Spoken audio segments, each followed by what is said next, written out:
अब आया ऊंट पहाड़ के नीचे। बहुत उड़ लिया, बहुत घमंड कर लिया। जो हवा में उड़ते रहते थे उनकी परिस्थिति बदल रही है।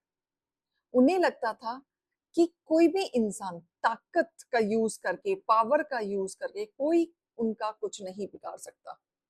लेकिन वही बाजी पलटी जा रही है। जब किस्मत का पहिया पलटा जाता है तो कहीं पे भी मुंह पे ऐसा तमाचा मारा जाता है कि ऊंट पहाड़ के नीचे इंसान आ ही जाता है। जो खुद को सबसे ऊपर समझते थे उन्हीं का ही समय यहाँ पे पलटता हुआ दिख रहा है। बहुत दिन तक खेल इन्होंने अपने हिसाब से खेले और इस हिसाब से खेले कि ये हर चीज में बहुत घमंड रखते थे। लेकिन अब परिस्थितियां इस तरीके से बदल रही हैं कि इनको पटक पटक के मारा जा रहा है, इनको हर सवाल का जवाब दिया जा रहा है। अगर आपके जीवन में भी ऐसे कोई पर्सन है जो बहुत ही घमंडी है, बहुत ही ज्यादा पावरफुल होने के बाद भी मिस यूज करते हैं या स्थिति का इस तरीके से यूज करते हैं कि आपका जीना हराम कर रखा है या आपको कहीं ना कहीं फॉर ग्रांटेड लिया जाता है एंड हम्बल बिल्कुल भी नहीं है वो पर्सन, तो ये रीडिंग आपके लिए है। अगर ऐसे पर्सन ने आपको परेशान कर रखा है तो एंड तक बने रहिएगा, क्योंकि इस रीडिंग में हम निकालेंगे कि ऐसे इंसान से आपको क्या डील करना है, कैसे करना है और ये इंसान आपके लिए और आगे क्या प्लानिंग कर सकता है। जय श्री कृष्णा, राधे राधे। आप सभी कैसे हैं? आशा करती हूँ आप सभी अच्छे होंगे, तंदुरुस्त होंगे, स्वस्थ होंगे। आज मैं आपके सामने फिर से एक रीडिंग के साथ आई हूँ। रीडिंग में इतना ही कहूंगी, जितना रेजोनेट होता है उतना लीजिएगा, बाकी दूसरों के लिए छोड़ दीजिएगा। किसी को पर्सनली कंसल्टेशन लेना है उसके लिए आप डिस्क्रिप्शन नंबर लेके सिर्फ और सिर्फ व्हाट्सएप करें, कॉल्स को अवॉइड करें। फेक अकाउंट से बच के रहना है। एक ही नंबर से बातें होंगी, वो नंबर है 8877551171। इस नंबर के अलावा कहीं से भी कोई भी आपका अप्रोच करता है, बेझिझक आप उन्हें ब्लॉक कर दें। तो चलिए आज की रीडिंग में देखेंगे क्या गाइडेंस, क्या मोटिवेशन आप लोगों के लिए आ रहा है ईश्वर की तरफ से। हे ईश्वर, मेरे यूवर्स के लिए क्या गाइडेंस आप लेके आ रहे हैं। ओम नमः शिवाय, हर हर महादेव। हर हर महादेव। ठीक है। इस पर्सन ने हमेशा अपनी ईगो के चलते सारी चीजें रखी, सिर्फ ईगो के चलते। इन्होंने जो भी बातें की, जो भी कनेक्शन बनाया, अपने मतलब से बनाया, अपने फायदे के लिए बनाया। रिलेशनशिप में भी अगर आपके साथ आए तो अपने फायदे के लिए आए, क्योंकि कहीं ना कहीं ये पर्सन बहुत कैलकुलेटिव मुझे दिख रहा है। इस पर्सन का जहां पे फायदा दिखता है ये वहां पे कनेक्शन बनाता है, राइट। और ये पर्सन इस तरीके का है कि बीच बीच में स्पेस ले लेके आपको परेशान करना। ये बहुत ज्यादा कनेक्शन बनाएगा, फिर एकदम से स्पेस लेगा, फिर कनेक्शन बनाएगा, स्पेस लेगा, कहीं ना कहीं आपके इमोशंस के साथ खेलता ही रहेगा। इस पर्सन को पता है कि कैसे डील करना है, इस पर्सन को अच्छे से पता है। इस पर्सन को यह भी पता है कि एक बार आप इमोशनली कनेक्टेड हो जाए, आगे की डील कैसे करनी है वो इसे खेलना आता है। क्योंकि मेहनत ये इतना ही करते हैं जितना इनकी रिक्वायरमेंट है, क्योंकि माइंड में क्या रहता है, कैलकुलेशन। डिसऑनेस्टी, लॉयल्टी नहीं है इस पर्सन के पास। हर चीज में डिसऑनेस्टी रही है। कभी भी इस पर्सन ने आपके साथ लॉयल्टी नहीं निभाई। अगर शुरू से इस पर्सन ने अपना जो भी परिचय आपको दिया है वो भी ट्रुथफुल पूरा नहीं दिया है, तो इस पर्सन के ड्विल फेसेस बहुत ज्यादा रहे हैं, बहुत ज्यादा ये घमंडी रहा है। हर अपने पावर का यूज करके आपके इमोशंस के साथ खेला है। बहुत सपने भी इसने आपको दिखाए होंगे। वो इतना घमंड, इतना ईगो कि आप इनके कहने से चल रहे थे, क्योंकि आप कहीं ना कहीं रिस्पेक्ट करते थे, प्यार करते थे, लेकिन उसी चीज का फायदा उठा के इसने आपको यूज किया है। हो सकता है बहुत सपने दिखाए इसने आपको, बहुत ज्यादा, और ऐसे ऐसे सपने दिखा दिखा के आपको फंसाए कि आज आप फंस ही गए हैं। आप निकल नहीं पा रहे हैं। अब आपका माइंड ऐसा हो चुका है कि पिक्चर तो मुझे दिख रही है लेकिन मैं इसे निकलूं कैसे। तो ये चीज आपके साथ चल रही है, राइट। बहुत ज्यादा ऐसा दिख रहा है कि कहीं ना कहीं कनेक्शन टूटा है यहाँ पे। इस तरीके का टूटा है कि आपको इसमें लॉयल्टी इस रिश्ते में नहीं मिली। आपको ऐसा एहसास हो रहा है कि मुझे यूज कर लिया इस पर्सन ने, राइट। तो इस पर्सन में बहुत घमंड था, समय का फायदा उठाया, डिसऑनेस्टी इस पर्सन ने दी, अपने पावर का यूज किया और अपने पावर का यूज करके ये कहीं ना कहीं घमंड में था कि इसका कोई कुछ नहीं बिगाड़ सकता, खासकर आप। क्योंकि इस पर्सन के कांटेक्ट बहुत ज्यादा हैं, पहचान बहुत ज्यादा है, एक कॉल में इनके काम हो जाते हैं, तो उसी चीज का ये फायदा उठाते हैं। आप जब इनके साथ थे तो डेफिनेटली आप टूट चुके थे, इमोशनली डिस्टर्ब हो चुके थे, डिप्रेशन में आप गए, क्योंकि आप चीख चीख के इंसाफ मांग रहे थे कि मैंने शिद्दत से दिया, मेरी क्या गलती थी। वो गलती आप अपनी ढूंढते हुए नजर आ रहे हैं, क्योंकि यहाँ पे कहीं ना कहीं आप स्ट्रेस एंजाइटी में जा रहे हैं, आप अपनी सेल्फ वर्थ भूल गए हैं। आप क्या हैं, आप कौन हैं, आप अपने आप को ही भूल चुके हैं। तो यहाँ बोला जा रहा है कि अपने आप को याद करो, आप कौन है, क्या है, एंड तब एक्शन लो। इमोशंस में आके एक्शन लोगे तो कुछ हासिल नहीं होगा। कर्मा चाहिए तो रियलिटी पे उतरना पड़ेगा।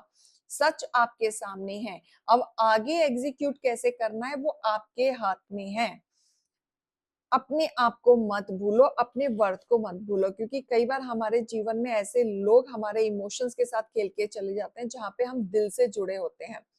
जब दिल से जुड़े होते हैं तो हम शिद्दत से देने लगते हैं, क्योंकि हम दुनिया को ईगो दिखाते हैं, तो बट हम सोचते हैं जिससे हम प्यार करते हैं या कनेक्शन में हैं, उनको हम क्या ईगो दिखाएं। ईगो दिखाने के लिए तो और भी लोग हैं, लेकिन वहीं से जब धोखा मिलता है तो वहां पे चीजें गड़बड़ाने लगती हैं।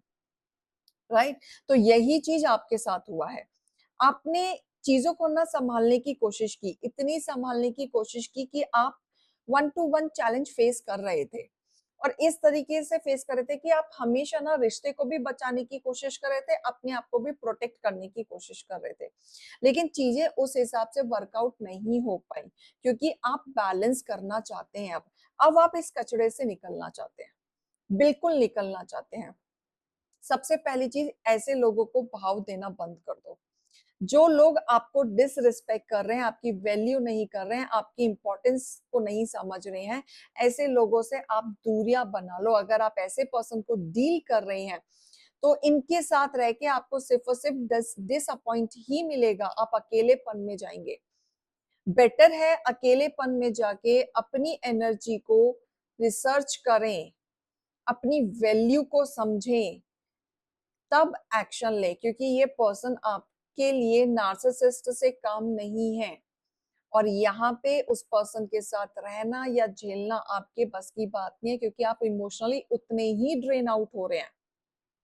राइट, डेली आप एक नए चैलेंज से गुजरते हैं, डेली इतना बड़ा चैलेंज होता है कि आप सोचते हैं कि आज नहीं तो कल चीजें ठीक हो जाएंगी या मेरे जीवन में शांति आ जाएगी, पर आपकी शांति भंग ही हो रही है। तो बेटर है, बैलेंस अगर चाहिए तो आपको अपनी जिंदगी की नई शुरुआत करनी पड़ेगी, क्योंकि ये वो लोग हैं जो ईगो के चलते कुछ भी करेंगे, कुछ भी, और इनका पाप का घड़ा दिन पे दिन भरता ही जा रहा है। इनकी मीठी बातों पे आने की जरूरत नहीं है, क्योंकि इनका मीठापन आपके जिंदगी में जहर ही लेके आएगा, तो बी केयरफुल। राइट, ये वो लोग हैं जो कहते हैं ना, कभी भी इनकी दुम ठीक नहीं होती। तो अभी ये सारे एक्शन जब आप उतारने पे आए हो तो इनका ईगो टूटेगा, इनका घमंड टूटेगा। कहते हैं ना, ऊंट पहाड़ के नीचे आया, तो इनको जिस चीज का घमंड था वो घमंड आप तोड़ते हुए नजर आ रहे हैं। बस आपको एक्शन लेना है, आगे बढ़ना है।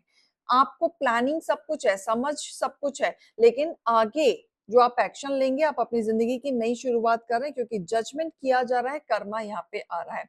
आपके हर सवाल के जवाब मिलते हुए दिख रहे हैं, और ये पर्सन को इस तरीके से सबक मिलता हुआ दिख रहा है कि आप अपने आंखों से खुद देखेंगे कि कितना ईगो था। सबसे पहले आप इसका ईगो टूटते हुए देखेंगे, राइट, माफी मांगते हुए देखेंगे, हाथ फैलाते हुए देखेंगे, आपसे भीख मांगते हुए देखेंगे। राइट, इस तरीके से चीजें सामने आएंगी कि इनकी जो लॉयल्टी, जो आप पे ब्लेम लगाया जा रहा था कि आप गलत हो, आप गलत हो, आप गलत हो, सारे प्रूफ आपके सामने आएंगे ये जताने के लिए कि तुम गलत हो। राइट, तो ये सारे चीजें सीक्वेंस ना बड़ा सा गेम खेलते हुए मुझे दिख रहा है। जो बातों को ये पकड़ के बैठे हुए थे, और जहां पे आप सोच सोच के डिप्रेशन में जा रहे थे कि मैंने तो कुछ किया ही नहीं, आप पे इल्जाम लगाए जा रहे थे, बहुत सारी चीजों पे दिल तोड़ा जा रहा था, तो उन सब चीजों का प्रूफ आप देते हुए नजर आ रहे हैं। और जब आप इनका घमंड तोड़ेंगे, इनका मुंह इतना सा निकल के आएगा, छोटा सा, तब आपके दिल को सुकून मिलते हुए मुझे दिख रहा है, देन आपको पीस मिलेगा। तब तक आप बेचैन हैं। आप बेचैन हैं ये सोच के कि इनको कर्मा मिलना चाहिए क्योंकि इन्होंने झूठे-झूठे इल्ज़ाम आपके ऊपर लगाए हैं, जो आपने नहीं किए हैं। उसी चीज़ का दुःख आपको सबसे ज़्यादा है। जाने का दुःख नहीं है, इल्ज़ाम का ज़्यादा दुःख है। राइट? तो आप बहुत सारी चीज़ों से निकलते हुए नज़र आ रहे हैं। इनका घमंड तो टूटेगा, इस तरीके से टूटेगा कि मुँह के बल ये गिरेंगे ही गिरेंगे। ठीक है? आप अपने जीवन में परफेक्ट टाइम का वेट करें क्योंकि अब परफेक्ट टाइम शुरू हो चुका है। जितना आपको लेट गो करना था आप कर चुके, बट अब आप नहीं रुकने वाले। अब आप अपने ऊपर फोकस करेंगे क्योंकि अबंडेंस आपकी तरफ आ रहा है, ग्रोथ आ रही है, सक्सेस आ रहा है। अगर आप किसी उलझन में भी थे, वहां पे आपके ही फेवर में चीजें आते हुए दिख रही हैं क्योंकि परफेक्ट टाइम आपका आ चुका है। बस आपको पॉजिटिव रहना है, नेगेटिव बिल्कुल भी नहीं रहना है। कॉन्फ्लिक्ट, जो भी आपके कॉन्फ्लिक्ट है, जो भी आपके चैलेंजिंग है, वो सब दूर होंगे। पेशेंस रखो, स्ट्रेंथ बना के रखो। जो भी आपके कंपटीशन में है, जो भी आपको अवॉइड कर रहे हैं या इग्नोर कर रहे हैं, या कहीं ना कहीं आपके कह लो कि आपको गिराने के लिए वो लेवल क्रॉस कर रहे हैं, तो आप पेशेंस रखो, स्ट्रेंथ बना के रखो। फेवर आपके साथ ही चल रही हैं, एंजल्स आपके साथ चल रही हैं। अननेसेसरी फाइट में मत पड़ना, अपने मूड्स खराब करने की जरूरत नहीं है। बस कंट्रोल रखो, पेशेंस। ठीक है? रेड जेस्पर आप पहन सकते हैं, रेड एंड ब्लैक पहन सकते हैं, रिचुअल करें, अफर्मेशन बोले, आपकी चीजें ठीक होनी शुरू हो जाएंगी। ठीक है? इमोशनली स्टेबिलिटी आ रही है आपके जीवन में, बहुत बड़ी इमोशनली स्टेबिलिटी, जहां पे आपको कोई नहीं रोक सकता। अब आप एक एक को जवाब देंगे, मुंह तोड़ जवाब देंगे, और आपका पर्सनालिटी इतना निखर के आएगा कि लोग हैरान होंगे। तो ये गाइडेंस को जरूर लीजिएगा। अभी मैं चलती हूँ। राधे राधे।